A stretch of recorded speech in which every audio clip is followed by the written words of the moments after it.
Thank you everyone for joining us for the Cannabis Alliance's webinar Wednesday. Today we are talking about the Blake Refund Bureau, and we're excited to have a really great set of panelists and guests to talk to us and lend their expertise. My name is Jessica Pichardo. I'm the Vice President of the Board here at the Cannabis Alliance, where we are dedicated to the advancement of a vital, ethical, equitable, and sustainable cannabis industry.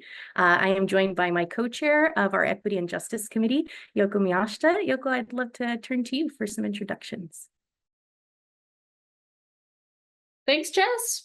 I just want to make sure I'm just introducing myself, not our esteemed panelists here, but Yoko, co-chair of the Equity and Justice Committee, partnered with Jess for the last, I think, 4 years now, really trying to bring educational content and opportunities for us to work together with the Alliance to drive social equity in cannabis in our state.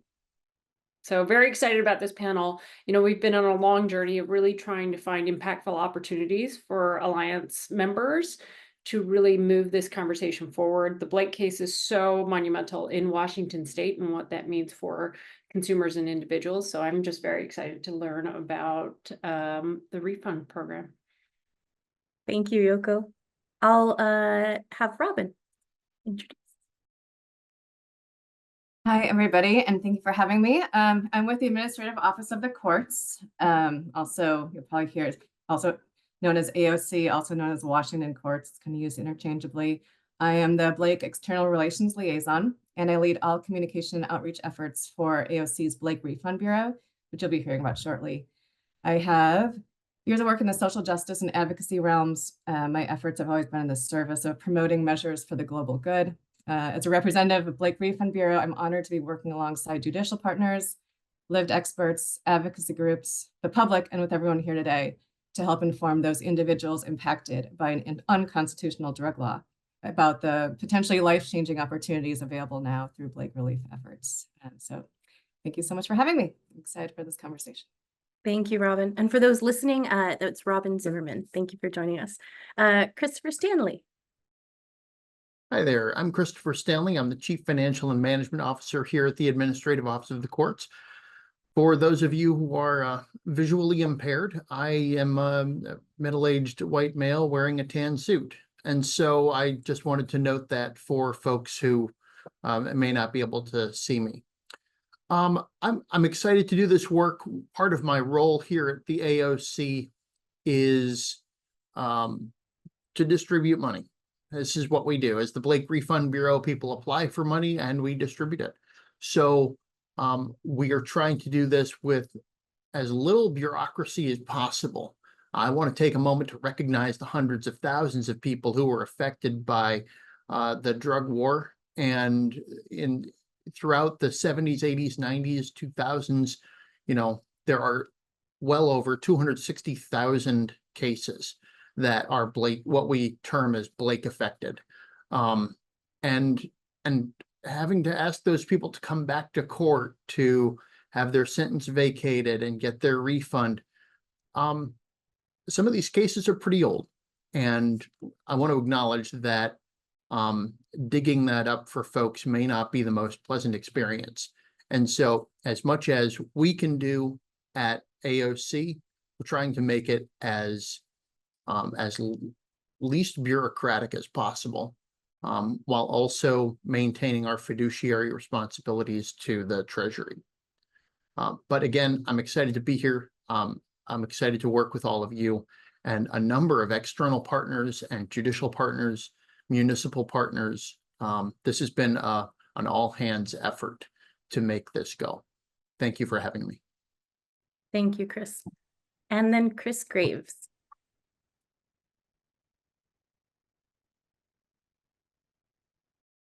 Perhaps. Oh, there we go, Chris. Hi, I'm Chris Graves. I am the program managing attorney with the Blake program with the Office of Public Defense, Washington State Office of Public Defense.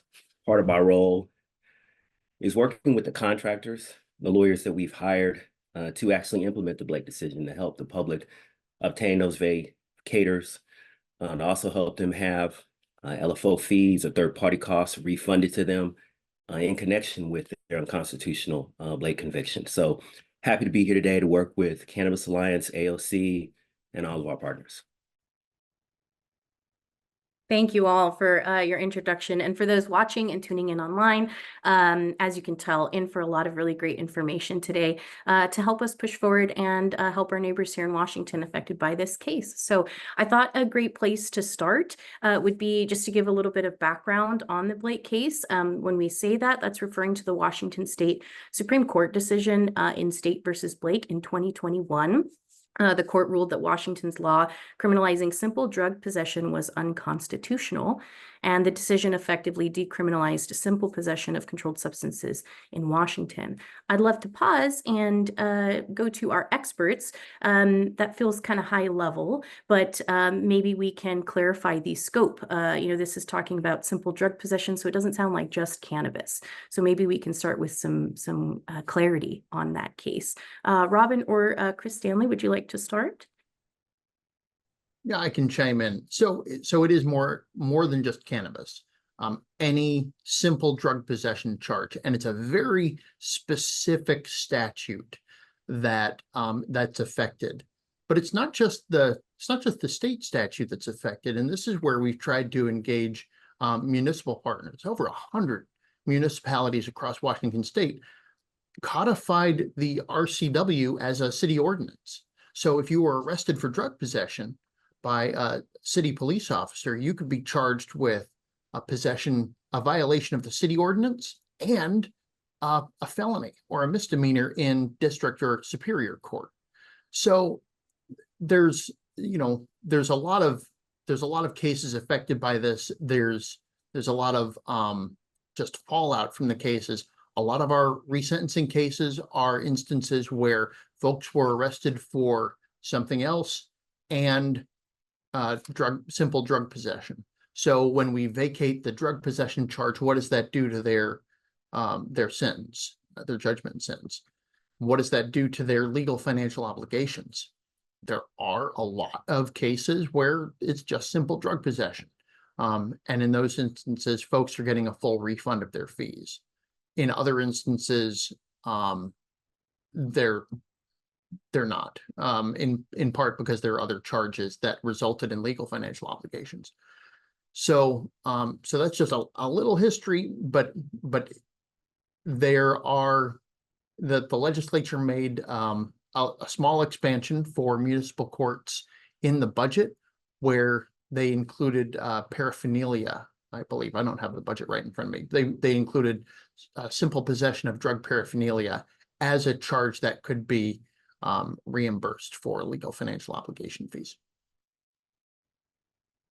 Thank you, Chris. And I would also like to just talk a little bit about the reason for unconstitutionality, right, in the Blake case.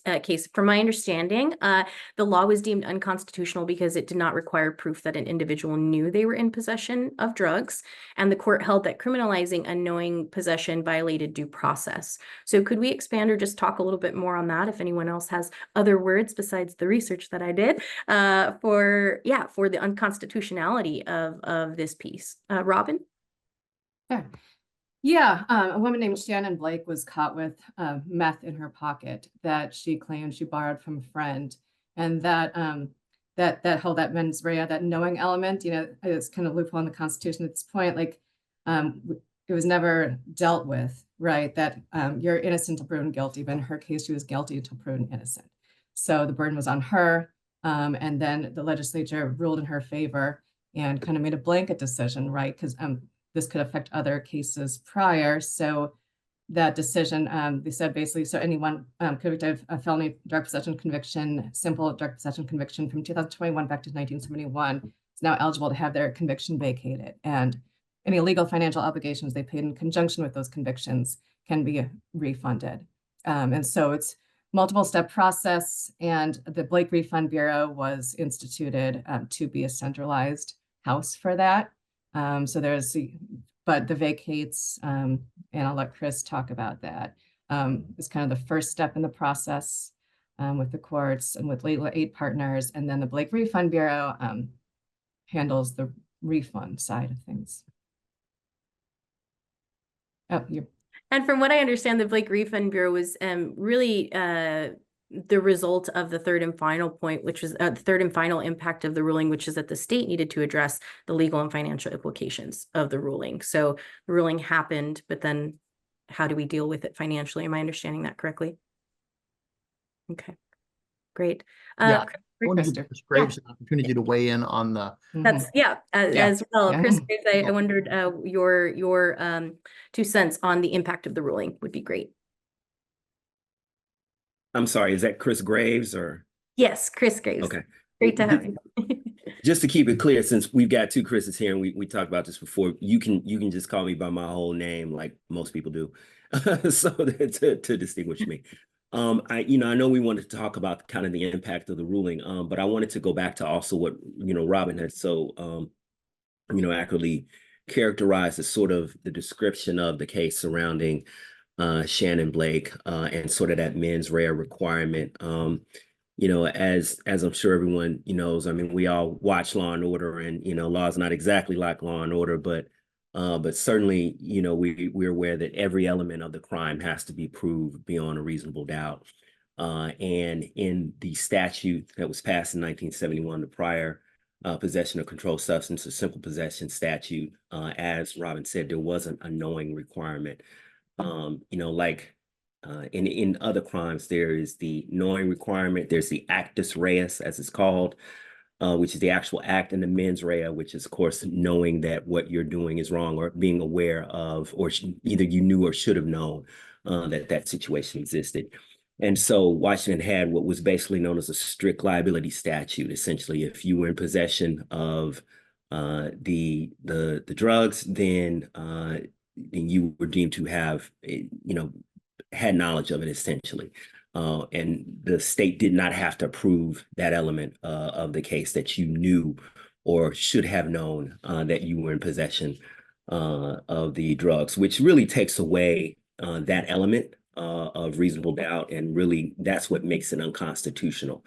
And I want to make that clear because I think there are some folks who feel or who may have looked at this as just some sort of technical glitch. But it's actually much more than that. It really goes to a much deeper constitutional issue and really the fundamental principles of what is committing a crime and that fairness and reasonable doubt. So I think that's important. With that in mind, to return to the question that you were saying about sort of implementing the Blake decision and the impact of that, there's sort of the micro effect, obviously how it affects an individual. There is the fact that they have now a felony conviction on their record that is unconstitutional. And obviously all of the barriers that come along with that, certain jobs, certain clearances, certain opportunities that are prevented from them. There's the legal financial obligations or fines and fees that are associated with that. There's also third-party costs. Perhaps there was drug treatment, or there were also other costs associated, or cost of supervision, or things of that nature that are associated with that unconstitutional conviction. And so the aim is to try to restore those things to that person who has unfortunately gone through this experience. And so that's kind of the impact on a micro level. Obviously the impact on a macro level is the state of Washington. Thank goodness, we're blessed that the Supreme Court decided that that statute was unconstitutional. That statute's been reformed, and now looking forward, we go about these things in a much more fair way, a way that doesn't follow a strict liability statute. And so it's changed the way we approach simple possession of substances forever in the state of Washington. And no other state has really done anything similar to this. And so we're sort of in new challenging territory. We're sort of in an area where we're innovating, we're sort of leading the way. And other states are, sort of looking at the progress that we're making and looking at how we're implementing this and seeing how it's going. So does that answer your question? Completely and entirely, Chris. Thank you so much. And really gives us a really great segue into maybe the eligibility of those refunds, right? It sounds like we've covered what the Blake case was and perhaps who might be eligible for, or we're at a great place to talk about the eligibility. So what I understand is that the individuals with vacated convictions under the Blake ruling, they're eligible for the refunds of fines, fees, and other legal costs. Again, to Chris's note, all those other peripheral ways that people end up being charged for and cost, there's cost to for these unconstitutional convictions. And could we talk a little bit further, and anyone on the panel that feels like chiming in first, about the eligibility and what they need to do in order to submit a claim to the Blake Refund Bureau? So submitting a claim starts with getting your conviction vacated. And it starts because of our decentralized court system. It starts in the court of record or wherever you were convicted at. So for instance, if you were convicted of drug possession in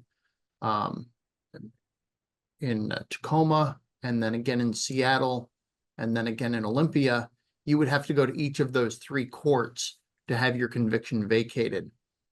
Once your conviction is vacated in a particular court, so let's say you go to Seattle first, the clerk of court reports that amount to the Blake Refund Bureau, and we put it into our system. So you can search for your name in our public portal to see if you're eligible for a refund, to see if your refund has been loaded. If it has, there's a process to go through and claim it. Again, just a very minor identity verification process to make sure that no one's stealing your refund.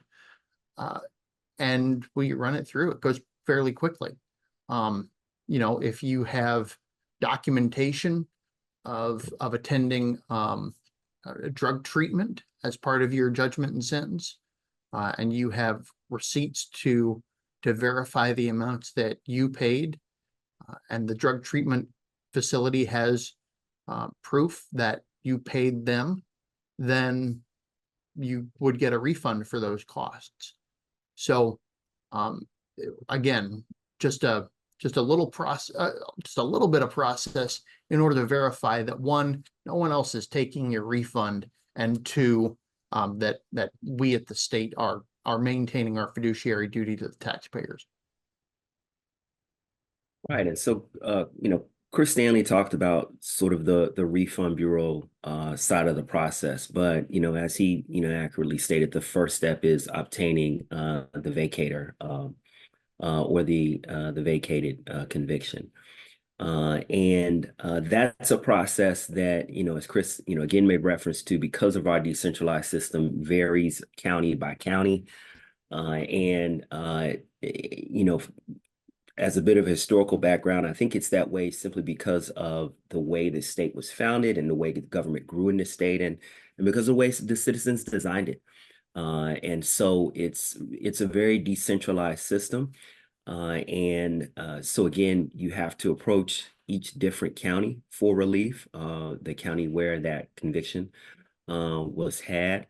But that means that there are different contractors or county entities, or the county itself, perhaps. I can think of at least one county where the county clerk's office itself works with the individuals to obtain that vacator first. And then that, as Chris said, is, sort of uploaded to the Refund Bureau system, and then things track from there. But obtaining the vacator is the important first step that must be done. So I think it's a lot of times it's confusing because, people think about the Refund Bureau step first, but it's actually kind of a court process first to obtain that, and then go on to the administrative side of things. And what I'm hearing from both you, Chris Graves and Chris Stanley, is that you mentioned some sort of uploading to the Blake Refund Bureau. So there is that partnership that you discussed. It sounds like, again, all hands on deck. There are these sort of bridges built to make at least those parts of the process easier, so that you're just going in and putting in your name at that point, if I'm understanding correctly, to see if you have money waiting. Could we talk at all about the amount of refunds that have been given and the amount of refund dollars that are still currently available for folks who are eligible? So that's the wild part. We've put out, in the last year, we've put out almost $3 million. And there's there's about $50 million to still distribute. This is all stemming from the legislature's first allocation of funds for the Blake effort. This is by no means the only money that there will be. Although, it does take the legislature to fill the bucket when it does run dry eventually. And someday that'll happen. It won't be anytime soon, but we hope that it doesn't, because this is an obligation of the state to pay these refunds. And so whether or not there's money in the account, we'd be asking the legislature to fund the obligation. And it brings up the question of what's the mark of a true success for this sort of program. We want all the funds to be given, but as you mentioned, we want it to be refilled when the well runs dry. So completely understand there. Could we talk a bit about the challenges maybe, to the lengthy volume of cases perhaps, or verification? Is there any sort of, as you mentioned, it seems like it's a slow uptick to this process, but if we could discuss any sort of challenges or tips even that folks might consider when going to take that first step. I can kind of jump in here. We have a lot of resources, so it's complicated. Sounds like a complicated process, right? And we've got AOC, we've got OPD, talking about a portal. So there's, yes, the third step is getting that refund back. First is kind of going through the courts and getting your convictions vacated in that process, which OPD can help with. And so both Office of Public Defense, Washington State Office of Public Defense, and Administrative Office of the Courts have landing pages, right, that individuals can go to that have resources. OPD has a really pretty amazing list of Blake contacts by county. And I think it might be divided even further into the counties. I'm not sure, Chris, you can talk to Chris Graves, you can speak on that. But, and then Administrative Office of the Courts, we have, I don't know if I can put anything in chat, but it's www.courts.wa.gov/Blake refund. And there you can see, it's kind of the landing page. It has resources. We have a Blake hotline. OPD also has a phone number as well to call, and it has media. You can learn more about the state versus Blake decision and partner groups. There's a lot of legal aid partners they can reach out to, you can go through them and pick and choose who you want to get started with. And there's always someone available to help. And that our direct line goes directly to a couple staff members at AOC that will be available standard business hours and available to help. And so. Thank you. And Chris Graves, just for those listening, just dropped in a link. We'll be sure to make that available in our webinar notes when we post this on YouTube at a later date, but as well in the live chats. We'll make sure that our moderators can get those links shared out. Thank you, Robin, for sharing those resources as well. I also wanted to discuss a bit about, we talked about, again, lengthy volume of cases, or the time that it takes perhaps to get those convictions vacated. Could we also talk about, I guess, the counties? I think somebody dropped the number of like 100 different, places that folks can go. This is also going back to 1971, right? Up till 2000 and I think 21. Thank you. 21. Yep. So with all of that in mind, my memory forgets what I had for breakfast yesterday. So, is there any tools and resources for folks to jog their memory on where or when? I'm sure these things were very big moments, so perhaps that's not something easily forgotten. But again, if maybe our neighbors are no longer in Washington, right? Any other tips or resources? Perhaps Chris Stanley, you can share with us. Yeah. So the first resource, of course, is an attorney who can look in the various systems to see if your name pops up on a case. But one of the problems that we're running into is that, prior to the 2000s, district courts and municipal courts did not have to retain their records forever. So it's possible if you had a conviction in the city of Tacoma, in the Tacoma Municipal Court back in 1972, they may not have a record.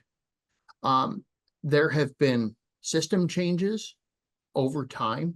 The current version of our Superior Court system didn't come to be until recently. And before that, it was a system that launched in 1975. I consider 1994-ish to be the computerized era. So any records that we're looking for prior to that would be on paper. It's difficult to try to find those cases, but if you remember being convicted, then there's a way to find your case, right? So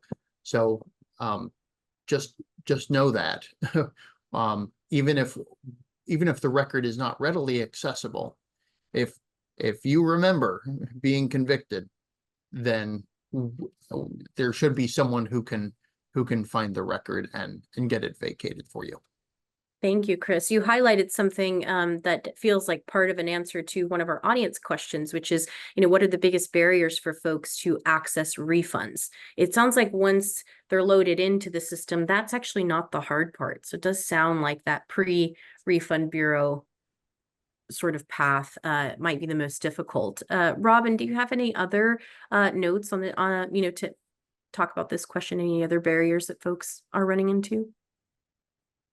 I mean, the biggest barrier that we're facing is finding individuals, right, and getting the word out. And as much media push as we did, media attention that we received, and any kind of guerrilla advertising marketing efforts that we've been doing, it's still, we've had a whole state, and just trying to, everybody finds information different ways, right? So trying to target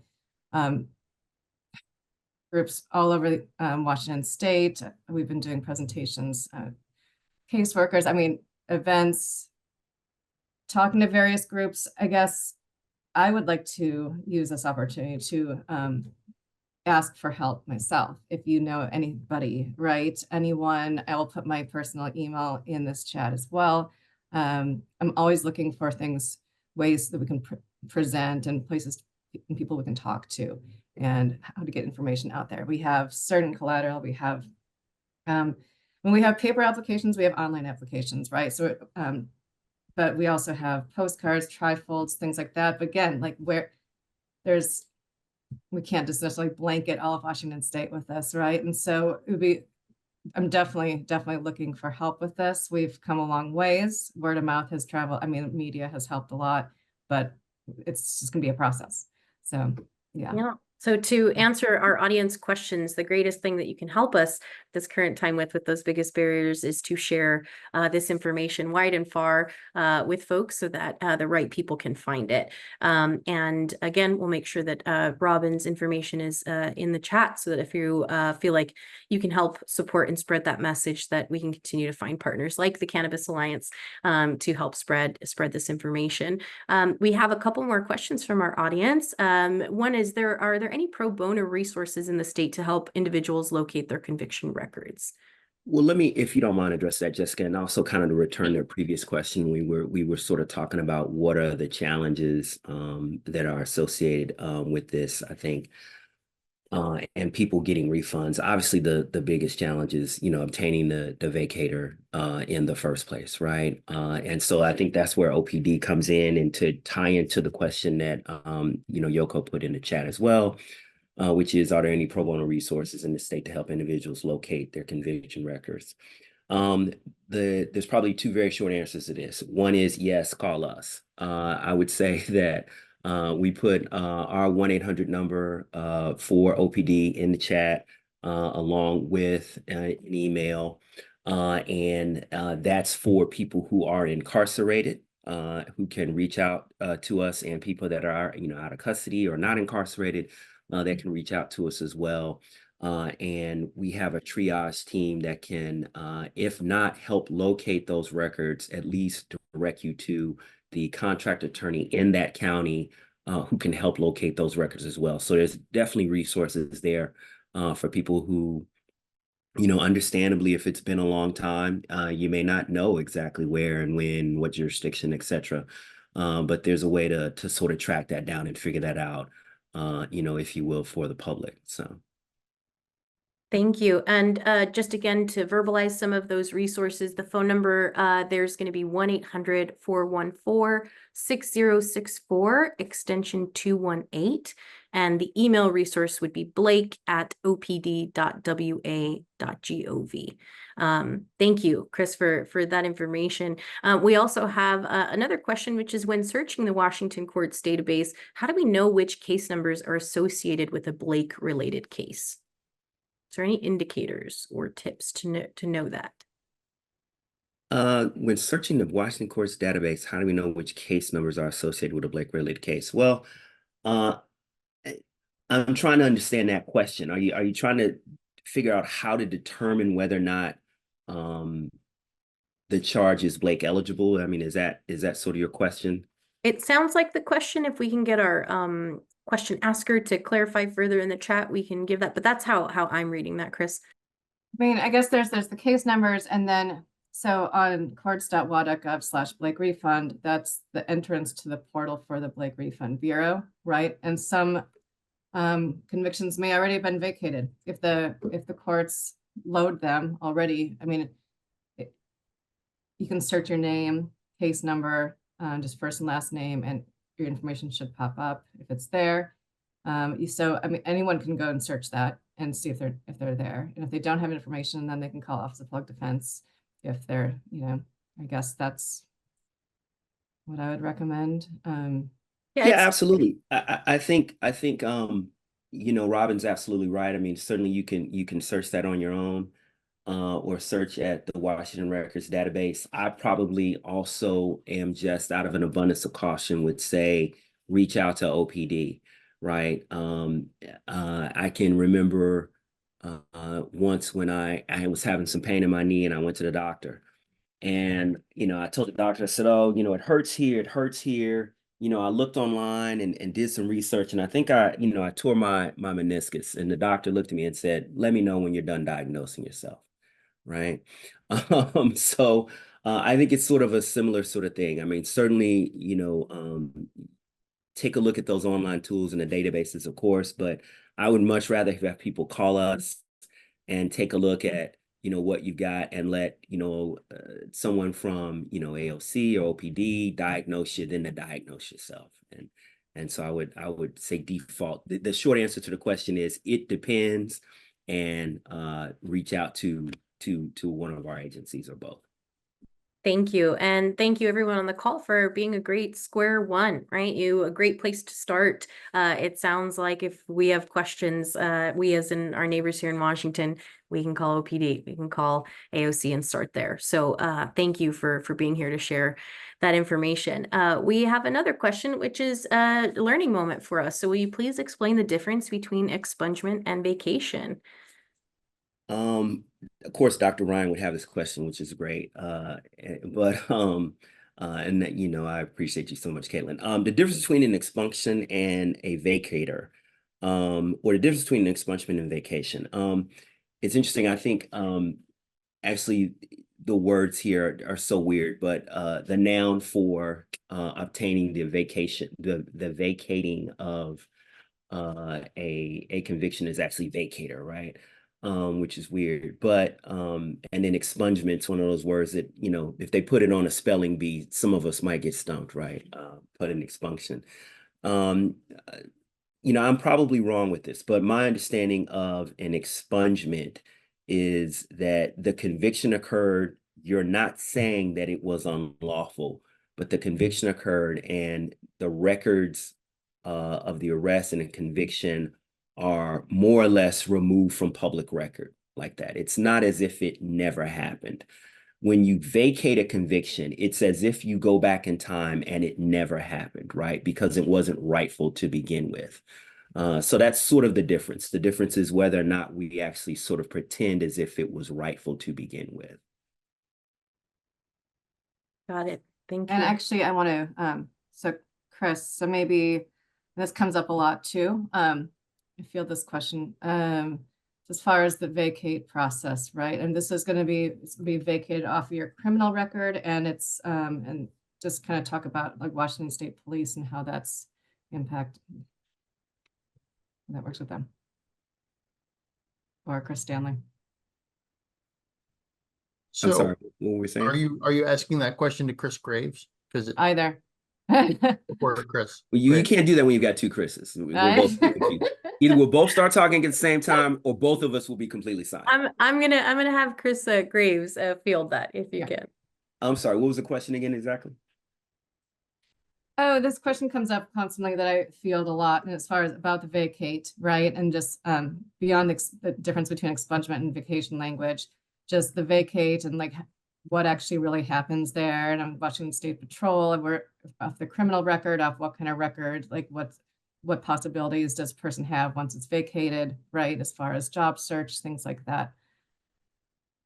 Yeah, so I mean it sort of operates similar to an expunction in that the record of that arrest is removed or is no longer present on what's known as the watch report, which is the report that the Washington State Patrol puts out.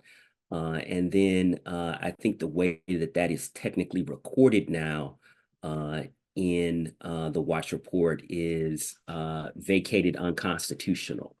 You know, I won't bore you with kind of all the steps it took to get to that point, but you know, and I think, you know, Chris and Robin, you all can talk about this, you know, if you don't mind, but I know that there has been some evolution of how vacators were recorded by our courts because of that decentralized system. Again, you know, no knock on the court system at all, but just sort of the system that, you know, Washington citizens chose and that they live with, and that's, you know, sort of what it is, and it has its pluses and minuses, but because of that, every court probably records or at some point recorded that differently.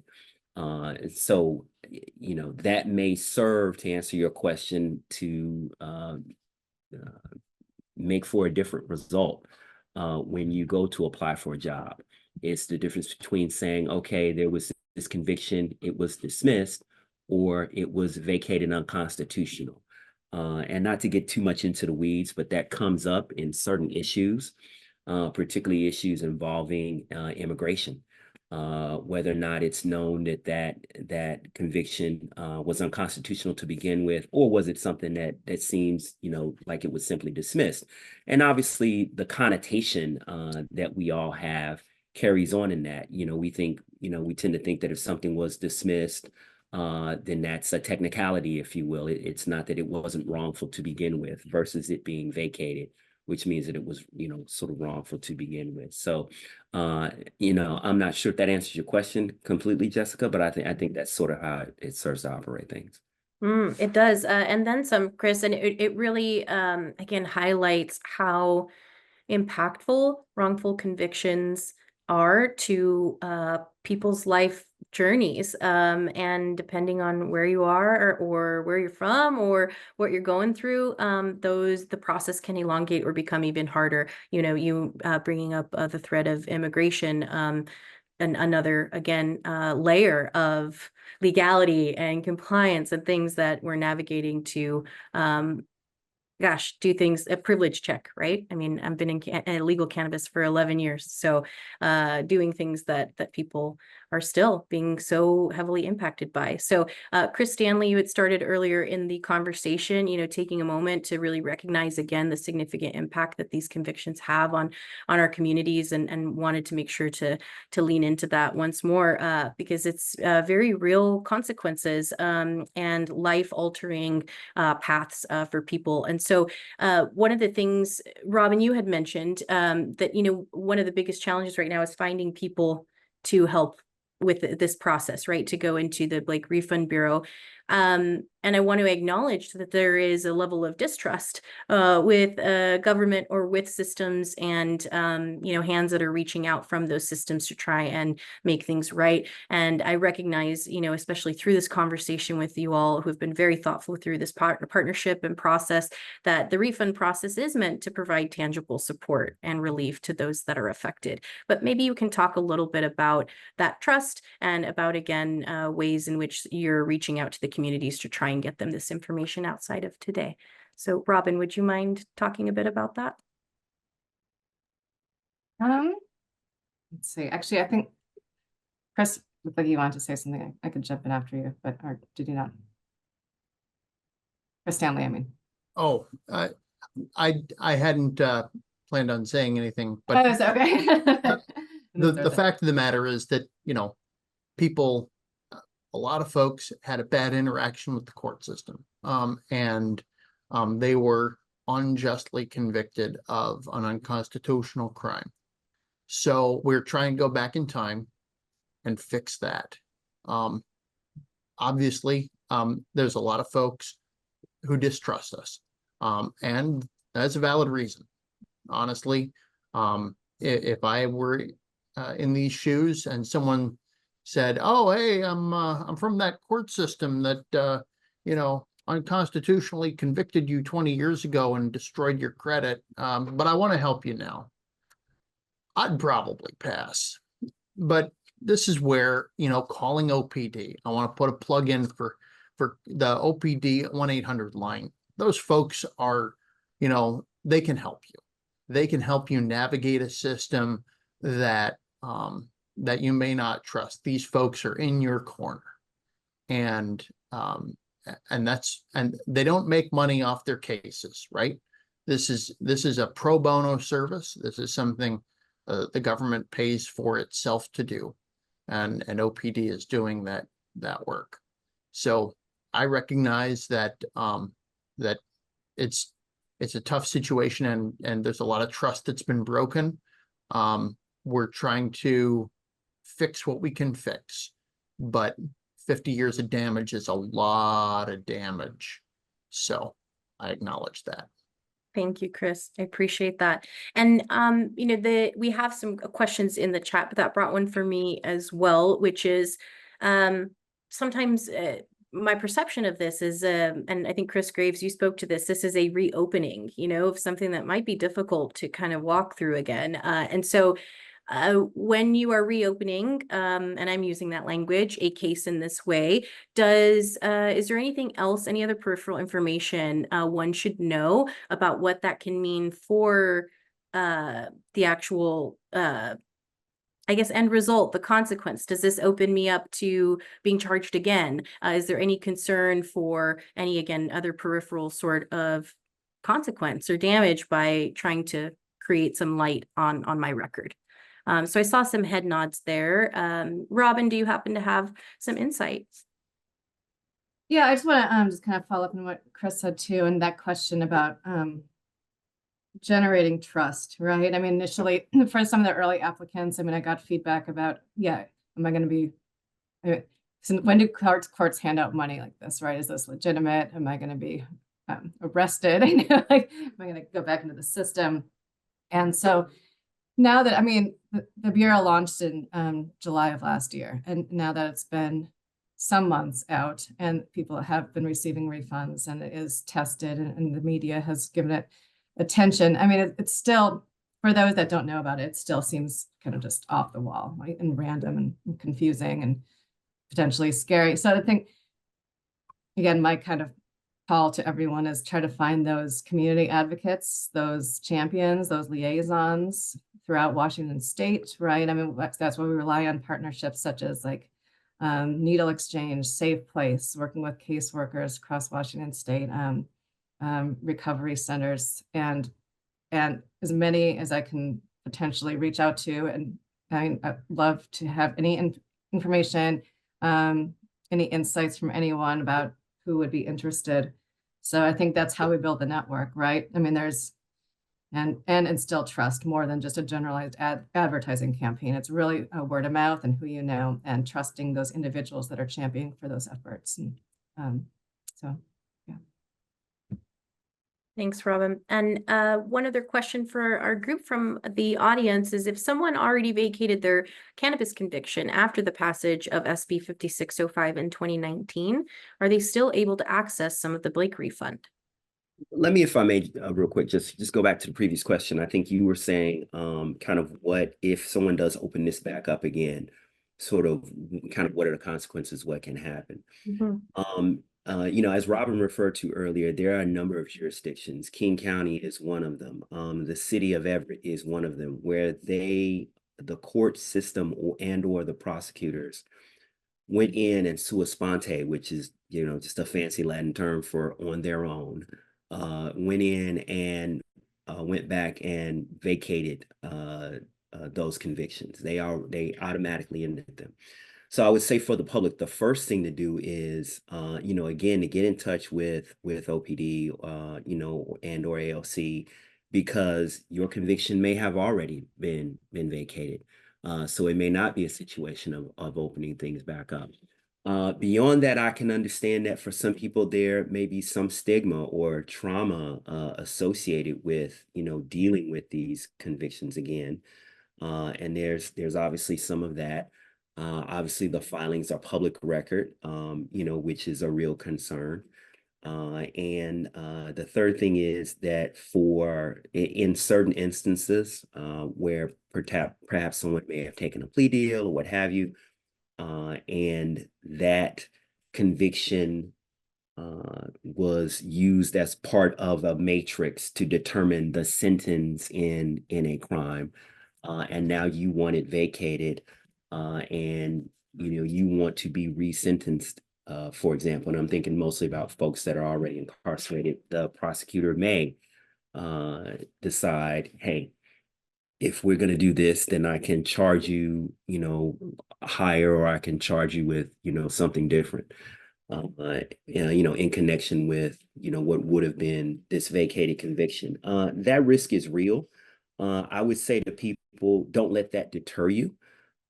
As always, particularly when you're dealing with lawyers, it depends, right? And I think it's one of those things where it's more important to have an attorney advising you through that process and talking to you about what the risks are in that process than to automatically sort of count yourself out. So, you know, don't let that deter you. There have been instances where, you know, prosecutors have threatened to, you know, recharge or charge higher because you're now seeking a vacator of the conviction, but you definitely shouldn't let that deter you. Thank you, Chris. I appreciate you making sure we close that loop, because that is, again, that sort of trust, right? That information that if missing, you don't have to kind of weigh your options or weigh the path that you're going to be walking forward. So thank you for making that clarity. And I think Chris wanted to follow up with something as well. I just wanted to springboard off what you said, Chris. This isn't an optional thing for the government to do. This is a requirement. The vacating these convictions is required. You know, you may feel as though like you have to claim your vacate. It's mandatory that this happened. So folks are entitled to have their conviction vacated. It is as if the past has changed. And I just wanted to make that clear that yes, there's prosecutorial discretion out there, but it's not something you claim and then are punished for. This is something you are entitled to regardless of anything else. This vacate is an entitlement. Thank you all for underscoring the opportunity and the success that this Blake Refund Bureau can be in the name of, again, creating tangible support for our community. And language is so important, and sometimes people need to hear that to allow themselves the permission to step into what could be some, you know, some good things for for them in the name of what probably was a really bad thing that happened to them. So I really appreciate you all bringing and lending your expertise today and partnering with the Cannabis Alliance to bring these resources closer to our Washingtonian neighbors. It's great having you. I do want to make sure we close the loop on that final question, which was if someone already vacated their cannabis conviction after the passage of SB 5605 in 2019, are they still able to access some of the Blake refund? Do we have that answer readily available on our panel today? I'm going to toss it to Chris Graves, our resident attorney here. I'm gonna, this is a good question. I have to be candid. Senate Bill 5605 in 2019, I'm not sure what bill of the Blake refund bills that's referring to. I guess I'm trying to understand this question. So that's a pre-Blake bill, and it vacated as Non-violent, yeah, nonviolent cannabis misdemeanors. We're talking about felonies here. And so, but it's a valid question, like, and I think, Chris, we probably have to give the standard lawyer answer, which is, it depends. Because it's a good question. Yeah, good question. I think it sort of depends. If you're saying that that's a bill that would vacate, and my understanding is non-violent, is that misdemeanor convictions or is it felony convictions? Misdemeanor convictions? Cannabis misdemeanors. Cannabis misdemeanors.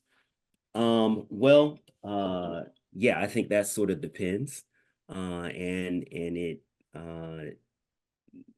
yeah, I don't know the answer to that one. That's a good one. I don't know the answer to that one.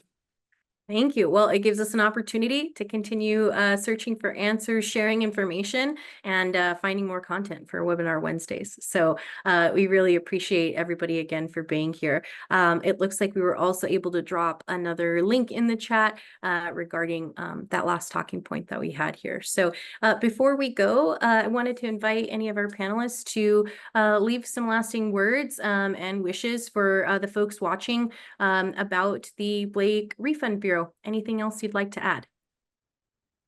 I'll point. So Robin. Yeah, again, thank you for having me, and thank you to all that are watching this. Please reach out, whether it's Office of Public Defense, Blake Hotline with the AOC, or just me individually too, as far as outreach, ideas. I mean, all questions are good questions, and we're all, it's a process, and happy to be of assistance anyway and point you in the right direction. And again, if you have ideas for outreach for me too throughout the state, any presentations, any potential opportunities, please let me know. And so, yeah, thank you so much. Thank you, Robin. Chris Graves. I just want to thank everyone here for being here.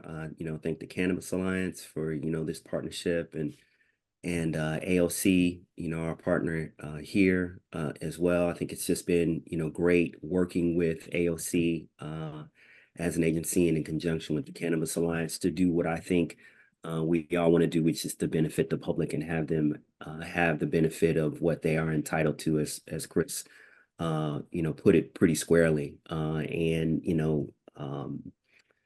Again, there's obviously some distrust that may have surrounded this process, and certainly not a positive process in the beginning, but we hope to end it positively to get the public to the benefit that they deserve and are entitled to.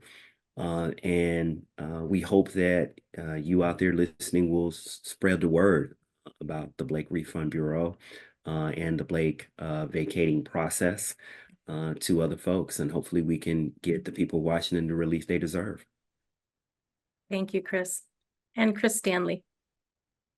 Well, I just want to thank the Cannabis Alliance for letting us come here on your webinar Wednesday and speak to you and your community.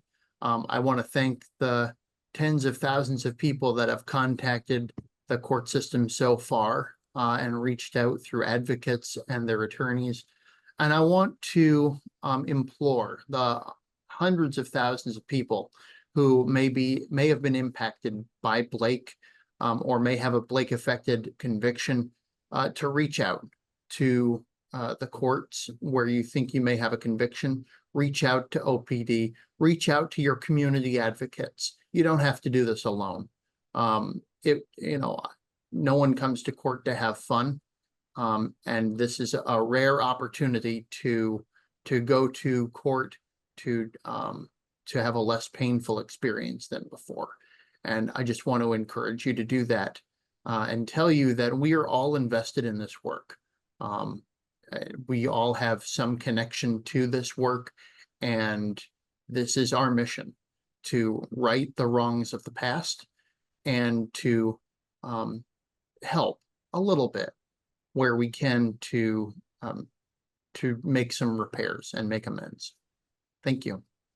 Yes, and also just wanting to give a special shout out to the Equity and Justice Committee of the Cannabis Alliance, which is how I came to interact with the Cannabis Alliance in connection with this project, and really just want to thank you all, and Yoko, thank you so much for being here, and Jessica, Vice President as well, and Kristen, Jill, and Caitlin.